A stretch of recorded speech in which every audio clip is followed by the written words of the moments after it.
நாங்கள் வந்து டாஸ்மாக் கடைகள் மூலியமாக வரக்கூடிய வருமானம் கிட்டத்தட்ட ஒரு 50,000 கோடி இன்னைக்கு வந்து கொண்டிருக்கிறது. உனக்கு தேவை அங்கே உனக்கு சுகம், உனக்கு மது சுகம் வேணும் அங்கே கிடைக்குது, அது அரசாங்கம் கொடுக்குது. அரசாங்கத்துக்கு இதை வச்சு தான், அரசு ஊழியர்களுக்கு இதை வச்சு தான் சம்பளம் போடுறேன்னு சொல்லியிருக்கிறாங்க. சட்டமன்ற தொகுதியில் ஒவ்வொரு சட்டமன்ற தொகுதிக்கு ஒரு குடிபோதை மறுவாழ்வு மையங்கள் திறந்திருந்தா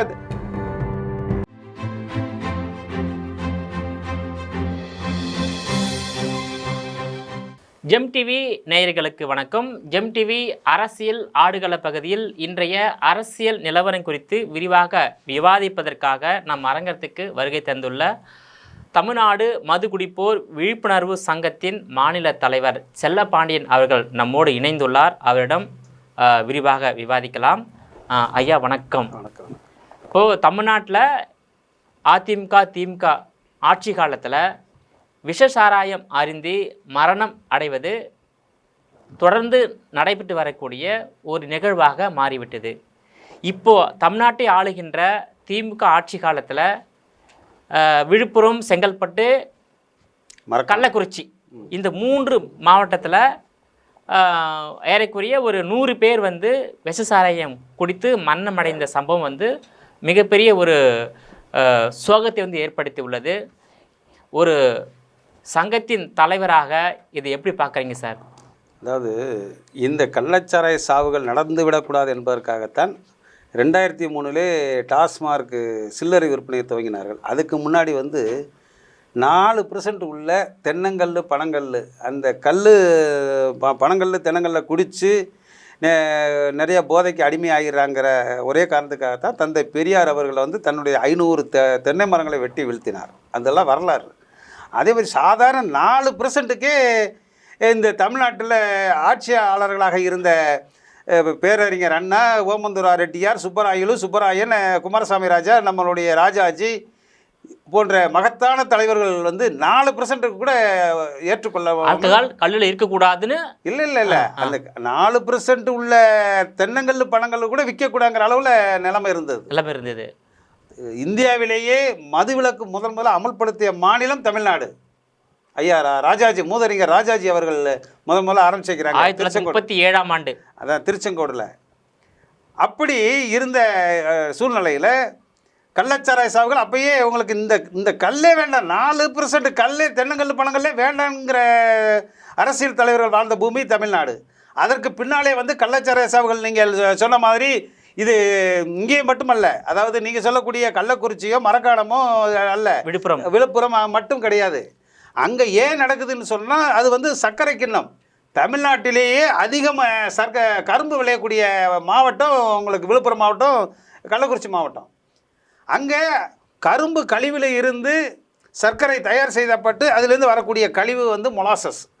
அந்த மொலாசஸை தான் இன்றைக்கி கரும்பு ஆலைகளில் இருந்து மதுபான ஆலைகள் எடுத்து சென்று இன்றைக்கி டாஸ்மார்க்கு 756 வகையான மதுபானங்கள் இன்றைக்கி டாஸ்மாக் கடையில் விற்கப்படுகிறது. இப்போ ஒரு 3 குறை 756. இன்றைக்கி ஐயா முத்துசாமி அவர்கள் வந்து கொஞ்சம் சரக்கு, வீரன் சரக்கை வந்து பாரில் விற்று கொண்டிருந்த வீரன் சரக்கை வந்து வாபஸ் வாங்கியிருக்கிறாரு. அது ஏன் வாபஸ் வாங்கியிருக்காருன்னா ங்கிறத இன்னும் விளக்கமாக அவர் சொல்லலை. அது அடுத்த விஷயமா பேசுவோம். 754 சரக்கு 756 இருந்தது, இன்னும் ஒரு 3 குறைச்சிருக்கிறாங்க.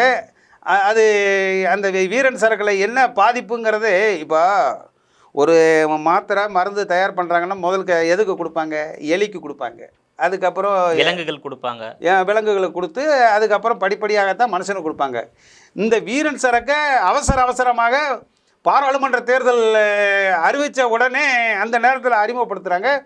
இப்போ சட்டமன்ற தேர்தல், விக்கிரவாண்டி இடைத்தேர்தல் முடிஞ்ச உடனே வாபஸ் வாங்குறான்னு சொன்னால், அப்போ இதுவரைக்கும் வீரன் சரக்கை குடித்து வீணாகி போனவர்களுடைய நிலைமை என்ன? அதெல்லாம் வந்து ஐயா முத்துசாமி அவர்கள் பதில் சொல்லித்தான் ஆகணும்.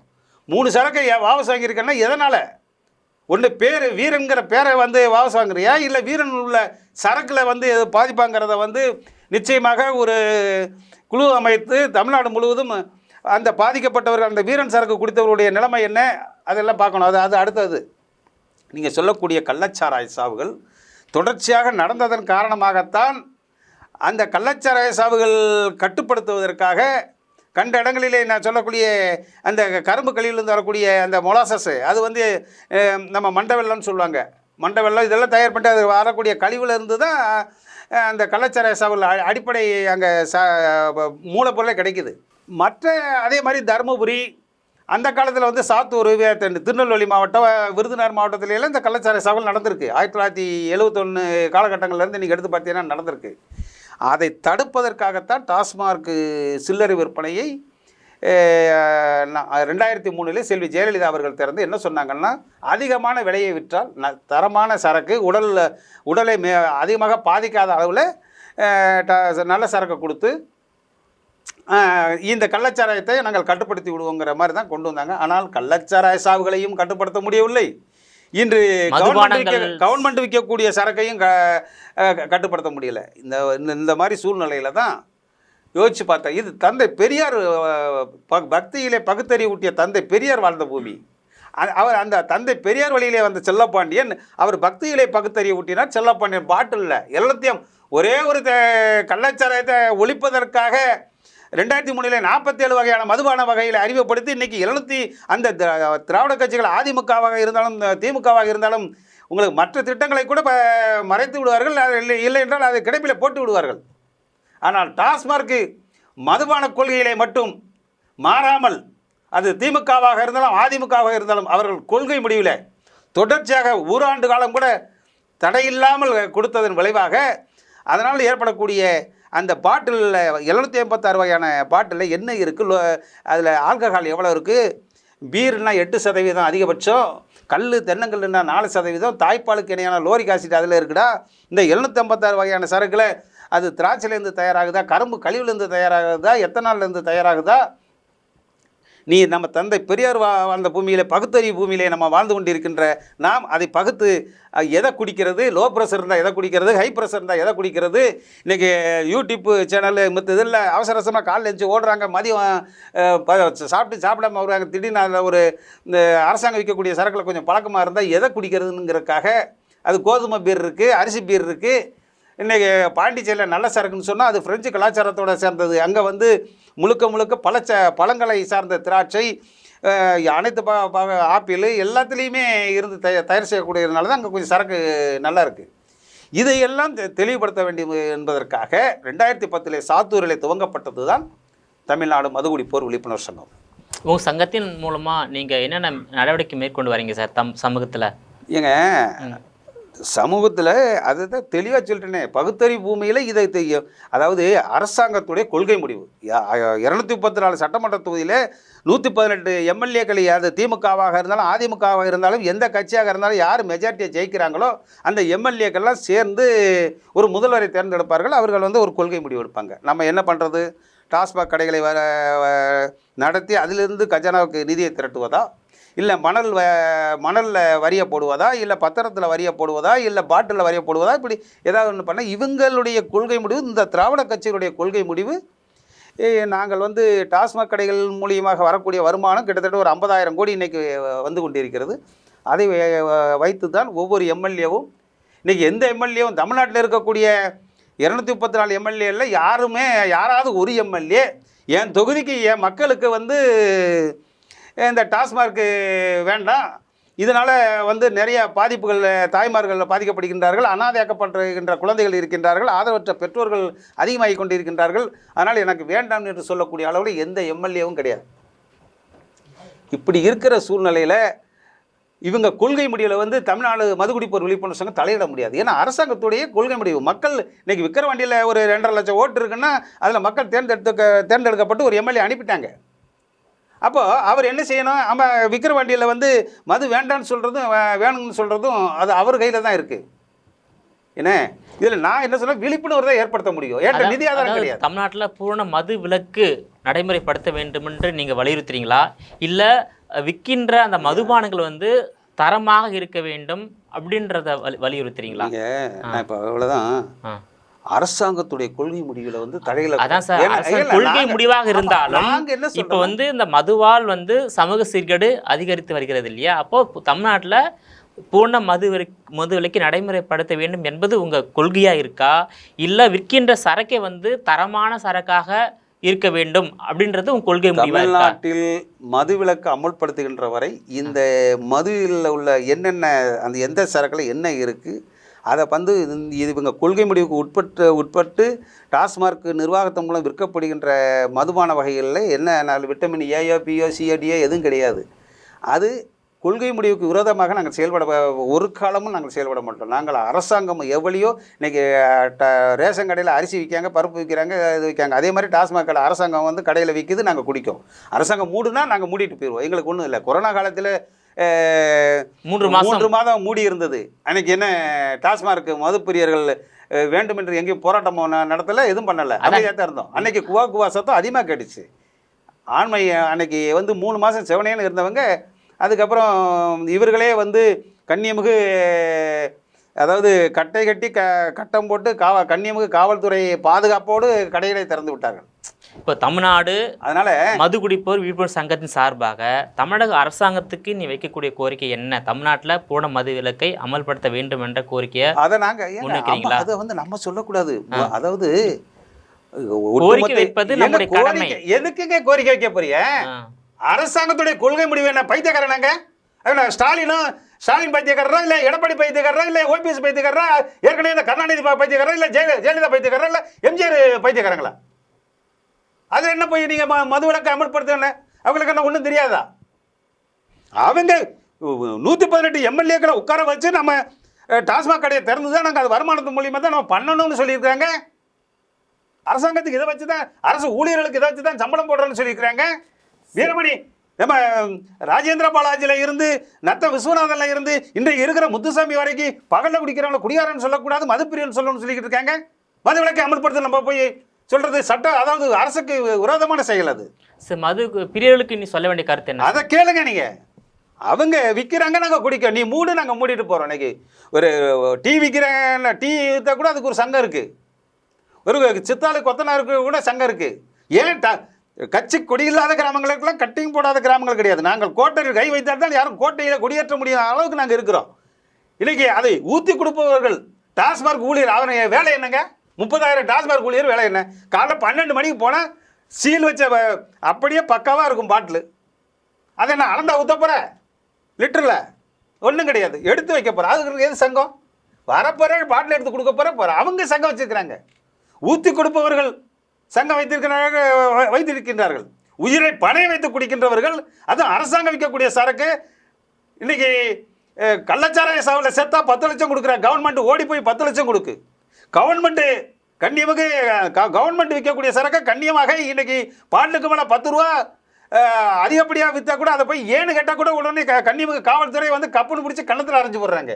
நாங்கள் அதையே சகித்து கொண்டு அதையே அப்படியே பாருக்கு போகிறோம். அதே போலி பாராக இருந்தாலும் நல்ல பாராக இருந்தாலும் அங்கே கவர்மெண்ட்டு அனுமதியோடு நடத்தப்படுகின்ற பாரு. போலி பார்கள் இருந்தாலும் அவங்க கேட்குற காசெல்லாம் அழுதுட்டு அப்படியே வெளியில் வந்து நின்ன காவல்துறை கண்ணிமிகு காவல்துறை கப்புன்னு பிடிக்காங்க. நீ குடிச்சிருக்க ஊது அப்படிங்கிறாங்க. ஊதுறோம், நீ குடிச்சிருக்க. ஆமாம், கவர்மெண்ட் சரக்கு என்ன டாஸ்மாக் கடையில் வாங்கிட்டு போய் பார்ல குடிச்சிட்டு இருந்தால் செவ்வாய் வாசனையாக வரும். உடனே 10,000 ரூபா ஃபைனை போடுறாங்க. அதையும் கட்டி கண்ணிமிகு கட்டுப்பாட்டோடு இருக்கின்றவர்களுக்கு நான் என்ன கேட்குறோம்? தனி கலரில் நம்பர் பிளேட் கேட்குறோம். கவர்மெண்ட்டுக்கு 50,000 கோடி வருமானம் தருகின்ற டாஸ்மார்க் மதுப்பிரியர்களுக்கு ஒரு கலரில், சொந்த வண்டின்னா வெள்ளை கலரு, வாடகை வண்டின்னா மஞ்சள் கலரு, டாஸ்மார்க் மதுப்பிரியர்களுக்கு ஒரு தனி கலரில் கொடுத்துருங்க. எதுக்கு ஊத சொல்கிற? விடிய நைட்டு பிடிக்க சொல்லி அவங்கள ஊத சொன்னால் அந்த காவல்துறை பணிக்கு வந்த காவல்துறை அந்த காவலர்களுடைய நிலைமை என்னங்க? அவங்க இப்படி வச்சுக்கிட்டு ஊத சொல்லுவாங்க. நைட்டு 10 மணிலேருந்து காலையில் வரைக்கும் ஒரு மனுஷனை வந்து குடித்தவெல்லாம் அவன் ஊதுனா அவன் என்ன நோய் இருக்குன்னு தெரியாது. அந்த காவலருடைய உடல்நிலை பாதிக்காதா? எதுக்கு தனி கலர் நம்பர் பிளேட் வச்சிட வேண்டியது? அங்கே இதை ஏன் சொல்கிறீங்க? பார்களில் வந்து வண்டி நிற்குதுன்னா, பாரில் வந்து வண்டி நிற்க, பாருக்குள்ளேயே கார் பார்க்கிங் வைக்க, 2 வீலர் பார்க்கிங் வச்சுருக்கு. அங்கேயே தெரியாத உனக்கு? அப்போ இந்த இப்போ ஏன் இதெல்லாம் சொல்லணும்? தந்தை பெரியார் வாழ்ந்த பூமி பகுத்தறிவு பூமியில் ஒரு பாட்டில் பிரியர்களுக்கு நான் என்ன சொல்கிறேன், அந்த மாதிரி தனி கலரில் நம்பர் பிளேட் கொடு. அது குடிச்சிட்டு வெளியில் வரானா நம்ம என்ன சொல்லணும்? இன்றைக்கி கண்ட இடங்களில் படுத்து கிடக்கிறாங்க, நாயை கட்டி பிடிச்சி படுக்கிறாங்க. நம்மளால் நிதானம் இல்லாமல் நேற்று அறந்தாங்கியில் அண்ணா சிலை மேலேயே போய் படுத்துருக்குறாங்க நேற்று. அப்படி என்ன செய்யணும்னு தெரியாமல் இருக்கும்போது, அதே மாதிரி நடு ரோட்டில் சேலத்தில் நடு ரோட்டில் உட்காந்து டீ குடிக்கிறாங்க. ஒருத்தன் நடு ரோட்டில் இருக்கும்போது அடித்து தூக்கிட்டு போயிருச்சு லாரி. இந்த நிலைமைக்கு தான் என்ன சொல்ல டவுசர் மாடல் ஜட்டியாக போடுங்கடா அப்படின்னு சொல்கிறேன். டவுசர் மாடல் ஜட்டியாக போடுங்க, தனி கலரில் நம்பர் பிளேட் கொடுங்க. எங்களுக்குன்னு இப்படி கண்ட இடங்களில் அண்ணா சிலைக்கு மேலே போய் படுத்து கிடக்கிறது அண்ணாவுடைய தம்பிகள் நடத்துகிறாங்க, நாங்கள் அண்ணா தலை மேலே போய் படுத்து கிடக்காங்க. ஆக இந்த நிலைமையெல்லாம் மாற்றுவதற்காக ஒரு பேரடைஸ் சிட்டி, ஒரு உல்லாச நகரம் தனியாக, ஒரு கோயில் பக்கத்தில் வேண்டாம், ஒரு பள்ளிக்கூடத்து பக்கத்தில் வேண்டாம், ஒரு ரயில்வே ஸ்டேஷன் பக்கத்தில் வேண்டாம், மக்கள் கூடுகின்ற எந்த ஆன்மீக இடத்துலையோ எதுவும் வேண்டாம். ஒரு உல்லாச நகரத்தை உருவாக்கி அங்கே பயிற்சியில் இருக்கின்ற எம்பிபிஎஸ் டாக்டர்கள் அவர்களை பணிகளை நியமித்து அவங்க செக் பண்ணுறாங்க. ஜிஹெச் உங்களுக்கு அரசு மருத்துவமனைகளில் எப்படி பயிற்சி டாக்டர்கள் அனுப்புகிறாங்களோ அது மாதிரி உல்லாச நகரத்தில் அங்கே என்ட்ரன்ஸ்லேயே டாக்டர் இருப்பாங்க, செக் பண்ணாங்க. ஓகே, உங்களுக்கு லோ ப்ரெஷர் இருக்குது, ஹை ப்ரெஷர் இருக்குது, நீங்கள் என்ன சரக்கு குடிக்கணும் இங்கேயே ப்ரிஸ்கிரிப்ஷன் எழுதிருப்பாங்க. உள்ளே போய் அந்த சரக்கை வாங்கிட்டு உங்கள் கையில் எவ்வளோ இருக்கோ 500 இருக்கா 200 இருக்கா இருக்கிறத கொண்டு போய் குடிச்சிட்டு வெளியில் வந்தீங்கன்னா திரும்ப டாக்டர் செக் பண்ணி வெளியில் காரு பஸ்ஸு ரெடியாக இருக்கும். இன்றைக்கி பெண்களுக்கு ஒரு பஸ்ஸு விட்டுருக்கிற மாதிரி இந்த அரசாங்கத்துக்கு வருமானம் தரக்கூடியவர்களுக்கு ஒரு அரசு பஸ்ஸை விட்டு நீங்கள் எங்கே வேணாலும் போய்க்கலாம் சென்னைக்குள்ளே.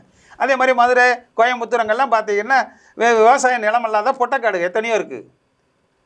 அந்த மாதிரி இடங்களில் வந்து அங்கே ஒரு உல்லாச நகரத்தை வச்சு ஒரு ஒரு வளர்ச்சி போய்கிட்டு இருக்கும்போது நம்ம அதுக்கு தகுந்த மாதிரி பகுத்தறிவு பூமியில் கொஞ்சம் பகுத்து என்னென்னலாம் செய்யணுங்கிறதுக்காக ஆலோசனை சொல்வதற்காகத்தான் நாங்கள் அரசாங்கத்திட்ட, அது அதிமுக ஆட்சியாக இருந்தாலும் திமுக ஆட்சியாக இருந்தாலும் சொல்கிறோம். ஆனால் செவி கொடுத்து கேட்பதற்கு அதாவது தமிழ்நாட்டில் வந்து மதுபானங்கள் வந்து விற்பனை செய்யலாம், தரமான மதுபானமாக இருக்க வேண்டும், அளவோடு குடிக்க வேண்டும். அதே போல் வந்து மதுபிரிகள் வந்து அந்த மது அறிந்துட்டு விட்டு பாதுகாப்பாக எடுத்து செல்ல வேண்டும். அதுதான் வந்து மதுபிரிகளுக்கு பாதுகாப்பானது. அதை தாண்டி அரசாங்கம் வந்து அவங்களுக்கு சலுகைலாம் செய்து அங்கே உள்ளே வந்துட்டாருன்னா உடனே உங்களுக்கு என்ட்ரி ஆயிரும் இல்லையா? ஆதார் கார்டு மாதிரி உள்ளே குடிச்சிட்டாருன்னா அவருக்கு வந்து இப்போ ஒரு 18 வயசில் போய் தண்ணி அடிக்கிறாங்க, இன்றைக்கி பள்ளி மாணவர்கள் போய் தண்ணி அடிக்கிறாங்க, கல்லூரி மாணவர்கள் தண்ணி அடிக்கிறாங்கன்னா அந்த உல்லாச நகரத்துக்குள்ளே தான் அடிக்க முடியும், வேறு எங்கேயும் அடிக்க முடியாது. நீ குடிக்கணும்னு முடிவு வேண்டியன்னா அங்கே தான் போகணும். சென்னையில் வந்து ஒரு கோவாலில் கேஷினோ கப்பல் இருக்கிற மாதிரி இது தமிழ்நாட்டில் நம்ம கடற்கரை ஓரமாக கன்னியாகுமரி வரைக்கும் கடலோர பகுதி இருக்குது, அங்கே ஓரமாக குடிச்சிக்கிட்டு இருக்க வேண்டியதான். அங்கே இங்கே வந்து அந்த உல்லாச நகரத்துக்குள்ளே ஒரு என்ட்ரி ஆகி உள்ளே போயிட்டு வந்துட்டாருன்னா 18 வயசுலேருந்து அவர் ஒரு 18 வயசுலேருந்து குடிக்கிற பழக்கம் இருக்குது, ஒரு 27 வயசில் ஒரு கல்யாணம் முடிக்க போகிறாருன்னு வைங்க. அப்போது டக்குன்னு அங்கேயே போய் கேட்டுக்கலாம், ஐயா ரிப்போர்ட் கொடுங்க, ஐயா இவர் எத்தனை வருஷமாக குடிப்பழக்கம் இருக்குது, இவர் என்ன நம்பர் பிளேட் வச்சுருக்காரு. பார்த்தா கிளி போல் பிள்ளைய வளர்த்து கண்ணுக்கு கண்ணாக வளர்த்த அந்த கட்டி கொடுக்குற பிள்ளைய கிழக்க உட்கார வச்சு தாலி கட்ட ஒரே பாவத்துக்காக இவன் பிள்ளைய கொடுத்துட்டு இவன் மயிர் வச்சுட்டு போயிடுவான். அது தெரிஞ்சு போகும்ல. அப்போ அந்த உல்லாச நகரத்தில் இவருடைய பயோடேட்டா வந்துடும். பொண்ணு கொடுக்குறதா கொடுக்க வேண்டாமாங்கிறது, மாமனார் தண்ணி அடிக்கிற ஆளாக இருந்தான்னா 2 பேருக்கும் புரிந்துணர்வு இருந்தால் கழுதை பிள்ளைய கொடு, நீ இருக்கிற தாலி வைக்காமல் இருக்கலாம். இன்னொன்று கற்பழிப்பு, இந்த அசம்பாவிதங்கள் இன்னைக்கு கொள்ளை தினசரி நடந்துகிட்டு இருக்கு. இது எல்லாமே அங்கே கட்டுப்படுத்தப்படும். ஓ அரிப்பு உனக்கு தேவை. இப்போ மதுவா மாதவான்னு கேட்டால் உனக்கு குடும்பம் வேணுமா கோட்டர் வேணுமான்னு சொன்னால் நீ உல்லாச நகரத்துக்குள்ளே போயிட்டு வந்துட்டீங்கன்னா நீங்கள் தெளிவாகி போகும். அப்போ பிரித்து பார்த்துடலாம். இதை மறைமுகமாக இது மக்களுக்கு தெரியாமல் அந்த ஒட்டுமொத்த சமூகத்துக்குள்ளேயே குடிப்பவர்கள் இருக்கின்றார்கள், கொள்ளைக்காரர்கள் இருக்கிறார்கள், அனைத்து பேரும் உள்ளே இருக்கிறதுனால தான் சாலை விபத்து நடக்குது. இது இருக்குது. அவங்களே பிரிச்சு காலையில் எந்திரிச்சோன்னே நான் குடிக்கிற பழக்கம் இருக்கா, போ நீ அங்கே போய் குடிச்சிட்டு வந்துடு, குடிச்சிட்டு அங்கேயே நீ அங்கே உல்லாச அந்த நகரத்துக்குள்ளே அவங்களை சார்ந்தவர் தான் இருப்பாங்க. அங்கே நீங்கள் உங்கள் வாழ்க்கையை என்ஜாய் பண்ணிட்டு வாங்க, உங்கள் இருக்கிற சொத்து கித்தெல்லாம் விற்று அங்கே கொண்டு போனால் அது அரசாங்கத்துக்கு வரப்போகுது. அவ்வளோதான் சார். குடிச்சிட்டு வந்து வீட்டுக்கு போகக்கூடாது, அனாவசியமாக ரோட்டில் தெரியக்கூடாது, குடிச்சிட்டு வந்து பேரடைஸ் பிளேஸ் போயிடணும், பாத் தெளிஞ்சோடனே மறுபடியும் வீட்டுக்கு போகணும், அந்த மாதிரி சொல்லுவார். அதாவது மதுபானங்களை விற்கக்கூடிய தமிழக அரசு அந்த மது பிரிவுகளுக்கு தேவையான பாதுகாப்பு ஏற்படுத்த வேண்டும் என்பதுதான் உங்களுடைய கோரிக்கை. அதுதான் சொல்கிறேன். அவங்க அரசாங்கம் விற்கிது, நாங்கள் குடிக்கோம், நீ மூடிட்டு போகிறோம். இன்னொன்று சாதாரண ஒரு பாக்கெட் பால், ஆவின் பால் 2 ரூபா ஏற்றிட்டா கும்பிட்றாங்க, அத்தனை பேரும் கும்பிட்றாங்க. இந்த பாட்டில் வந்து 150 ரூபாய்க்கு விற்கிறாங்க. கவர்மெண்ட்டுக்கு விரோதமாக கள்ளச்சாராயம் காய்ச்சி விற்கிறவங்களுக்கு அரசாங்கம் வருஷத்துக்கு 5 கோடி ரூபாயிலேருந்து 10 கோடி ரூபா வந்து நிதி ஒதுக்கியிருக்கு. இப்போ அரசாங்கத்துக்கு விரோதமாக கள்ளக்குறிச்சி மாதிரி மரக்கான மாதிரி எங்கேயா கள்ளச்சாரத்தை காய்ச்சி விற்றுருந்தானா அவனை கைது பண்ணி கொண்டு போய் ஒரு குட்கா விற்கிறவன், ஒரு கஞ்சா விற்கிறவன், இந்த மாதிரி கேஸுகளை வந்து அரெஸ்ட் பண்ணி இப்போ புழல் சிறையில் வச்சுருக்காங்கன்னா திரும்ப வராங்கன்னா அவர் மறுவாழ்வுக்கு வந்து அவங்களுக்கு, அதாவது அரசாங்கத்துக்கு விரோதமாக செயல்பட்டவர்களுக்கு வெளியில் வந்தானா அவனுக்கு மறுவாழ்வுக்கு 10 கோடி ரூபா நிதி ஒதுக்கியிருக்கிறாங்க. ஆனால் அரசாங்கம் விற்கக்கூடிய அந்த டாஸ்மார்க் மதுப்பிரியர்களுக்கு அரசாங்கம் வைக்கக்கூடிய சரக்கை குடிக்கின்ற டாஸ்மார்க் மது பிரியர்களுக்கு ஒரு இன்சூரன்ஸ் கிடையாது. டாஸ்மார்க் 756 வகையான மதுபானங்களுக்கு வந்து உடையிற பாட்டிலுக்கு இன்சூரன்ஸ் இருக்குது. ஜெனரல் ரிலையன்ஸ் இன்சூரன்ஸ் கம்பெனியில் இந்த டாஸ்மார்க் நிர்வாகம் வருஷத்துக்கு ஒரு 10 கோடி ரூபாய் இன்சூரன்ஸ் பண்ணி வைக்கிறாங்க. ஆனால் உயிரை பணம் வைத்து குடிக்கின்றவர்களுக்கு ஏன் பாட்டுக்கு மேலே 10 ரூபா வாங்குறீங்கள, அது இளவெடுத்தானே ஒரு இன்சூரன்ஸை போட்டு போயிட வேண்டியானே. அது அந்த விதவைகளான பெண்கள் தமிழ்நாடு விதவைகள் அதிகமான மாநிலம்னு நம்ம அம்மா கனிமொழி அம்மா சொல்கிறாங்கல்ல, அந்த விதவைகளான மாநிலம் இவங்க சொல்லி 5 வருஷம் ஆச்சு. இந்த குடிக்கிற நீ டாஸ்மாக் கடைகளை மூட போகிறது கிடையாது, குடிக்கிறவங்க நிறுத்த போகிறது கிடையாது. இதில் இடையில தாடி இருக்கின்றவர்களுக்கு ஒரு இன்சூரன்ஸை பண்ணி கொடுத்தாலும் கேட்குறேன். அந்த விதவைகளான பெண்களை கணக்கெடுத்து ஜாதி ரீதியாக இன்னைக்கு ஐயா ராமதாஸ் அவர்கள் ஜாதி ரீதியாக கணக்கெடுக்குங்கிறாரு.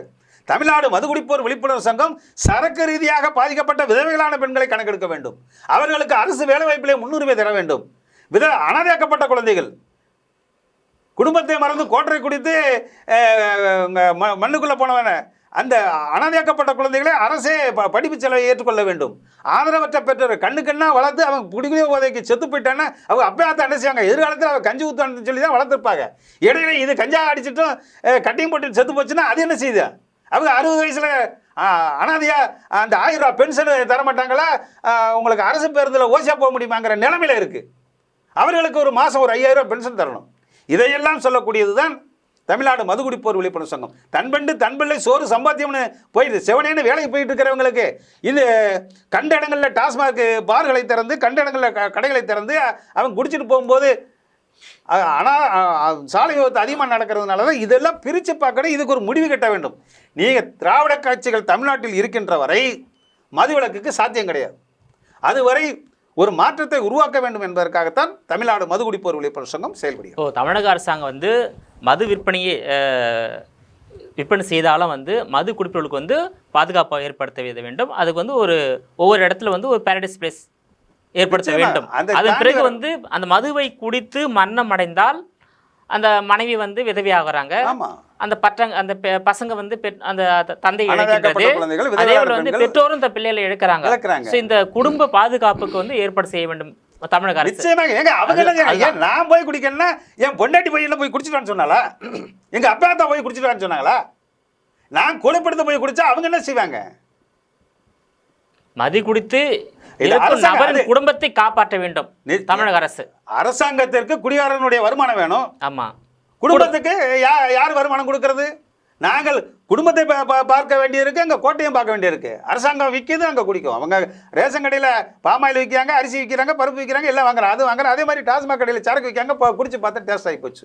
நீ மூடி இருந்தால் நாங்கள் மூடிட்டு செவனேன்னு இருந்திருப்போம்ல. அப்போ நாங்கள் அந்த போதைக்கு அடிமை ஆகிட்டோம்னா ஏன் சட்டமன்ற தொகுதியில் ஒவ்வொரு சட்டமன்ற தொகுதிக்கு ஒரு குடிபோதை மறுவாழ்வு மையங்கள் திறந்துருந்தால் அது அந்த குடிநோயிலேருந்து விடுவிட்டுருப்போம்ல. ஏன் கொரோனா காலத்தில் 100 நாள் மூடி இருந்தவங்க முதவி ஒரு 6 மாதம் போனேன், இல்லை வருஷத்தில் ஒரு 3 மாதம் டாஸ்மாக் கடை இல்லைன்னா ஒரு 4 மாதம் டாஸ்மாக் கடையை மூடுனா அதை திருந்தக்கூடிய வாய்ப்பு இருக்குல்ல. இல்லை குடிபோதை மறுவாழ்வு மையங்கள் இன்றைக்கி எய்ம்ஸ் மருத்துவமனை மதுரையில் கட்டிகிட்டு இருக்காங்களே, தனியாக குடிநோயாளிகளுக்காக தனி மருத்துவமனை திறந்தால் ஆட்டோமேட்டிக்காக அதில் ரிலீஃப் குடி நோயிலிருந்து விடுபடக்கூடியவர்களும் விடுபடலாம். எந்த வித ஏற்பாடும் இல்லாமல் எங்களுக்கு தேவை கஜனா அரசாங்கத்துக்கு வருமானம் என்று சொன்னால், அப்போது தந்தை பெரியார் வாழ்ந்த பூமியிலே ஒரு பகுத்தறிவு பூமியிலே ஒரு பகுத்தறிவை ஊட்டக்கூடிய அளவில் செல்லப்பாண்டியன் இருக்கிறான்னு சொன்னால் நீ குடிகாரனுக்கு ஆதரவா இல்லை குடிக்க வேண்டாம்னு சொல்கிறேன்னு சொன்னால் வைப்பதும் குடிக்க வேண்டாம் என்று சொல்வது அந்த அரசாங்கத்துடைய பொறுப்பு. அதே நேரத்தில் வந்து அந்த சரக்கு வந்து ஒன்றும் விலை உயர்ந்த சரக்காக இருக்கணும், தரமான சரக்காக இருக்கணும், அளவோடு குடிக்கணும், அந்த முறைப்படுத்தணும். இது அளவுக்கு அதை தரமற்ற சரக்கை அளவுக்கு அதிகமாக குடிக்கும் போது தான் மரணம் ஏற்படுகின்றது. ஸோ அதையும் வந்து முறைப்படுத்த வேண்டிய பொறுப்பு அரசாங்கத்துக்கு உள்ளது. அதே போல் மது அருந்தியவர்களுக்கு அந்த போதை தெளியும் வரையில் அவங்க ஒரு சந்தோஷமா இருப்பதற்காக ஒரு பேரடைஸ் பிளேஸை வந்து ஒதுக்கிட்டு போ. அவன் சொத்தை அங்கே கொண்டு போய் தான் பேரடைஸ் சீட்டில் அழிப்பான்னா அழிச்சிட்டு போகிறான். அதுக்கு என்ன பண்ண முடியும்? நீ உனக்கு கண்ட இடத்தை தெரிய விடக்கூடாது மது அருந்திய அவர்களை. அவன் ஒரு மனுஷன் இருந்தால் உனக்கு குடும்பம் முக்கியமாக கோட்டர் முக்கியமான முடிவு பண்ணிக்கோ. உனக்கு பொண்டாட்டி வேணுமா புல்லு முக்கியமானு, உனக்கு பொண்டாட்டி வேணுமா புல்லு வேணுமானா புல்லு வேணும்னா நீ போ பேரடைஸ் சிட்டிக்கு போ. அங்கே போய் அண்ணாக்கரை கொண்டு அத்து வெளியில் விட்டுருவாங்க. அது வரைக்கும் நீ உன் கையில் இருக்கிற காசு எல்லாம் அங்கே ரெடி எல்லாம் உனக்கு தேவை, அங்கே உனக்கு சுகம், உனக்கு மது சுகம் வேணும், அங்கே கிடைக்கிது. அது அரசாங்கம் கொடுக்குது, அது அரசாங்கத்துக்கு வருமானம் போகுது. அது ஒயின் ஷாப்பில் மதுபானம் வாங்கக்கூடிய நபர்கள் வந்து குடிக்கக்கூடிய இடத்தையும் அரசாங்கம் நிர்ணயிக்கணும். மது வாங்கினியா அங்கே போய் குடிக்கணும், வேற எங்கே குடிக்க கூடாது. வண்டி தனியாக போயிடு. அது புதிய தலைமுறை, வருங்கால தலைமுறைக்கு அது தெரியக்கூடாது. நீ அதாவது நான் போதைக்கு அடிமையாயிட்டேன்னு சொன்னால் என் பிள்ளைய வந்து தண்ணி அடிக்கணும் எந்த அப்பனும் ஆசைப்பட மாட்டான். தன்னுடைய மகனும் தண்ணி அடிக்கணும் ஆசைப்பட மாட்டான். அவன் அடிக்ட் ஆகிட்டான், ஒன்று அதுலேருந்து மீளணும், இல்லை அந்த சுகத்தில் இருந்து அவன் விடுபடுறதுக்கு முடியாமல் இருக்கான்னா அவன் அங்கே உல்லாச நகரத்தில் போய் அவருக்கு உரியதை வாங்கிக்கிட்டு அவர் என்ஜாய் பண்ணிட்டு போக வேண்டியதான். இந்த தலைமுறையாவது பாதுகாக்கப்படும் இல்லையா? சரி சார், மதுபானம் இங்கே இருந்து சென்னை மாநகரத்துக்குள்ளே ஒரு உல்லாச நகரம் இருக்குன்னு சொன்னால் அங்கே போயிட்டாங்கன்னாவே ஐயா பார்ட்டி தெரிஞ்சு போகுதா? மாவட்டத்து உல்லாச நகரம் அமைக்கணும், கண்டிப்பாக அமைக்கணும். இது பகுத்தறிவு தந்தை பெரியார் வாழ்ந்த பூமியில ஒரு மாற்றத்தை உருவாக்கணும். ஒன்னே நான் சொல்றேன் சுருக்கமா, நீ கடையை மூடிட்டேன்னா பிரச்சனையே கிடையாது. நேயர்களே, மீண்டும் இது போன்ற மற்றொரு அரசியல் ஆடுகளத்தில் மற்றொரு ஆளுமையுடன் சந்திக்க வரை உங்களிடமிருந்து விடைபெறுவது நான் உங்கள் விஜயபாலன்.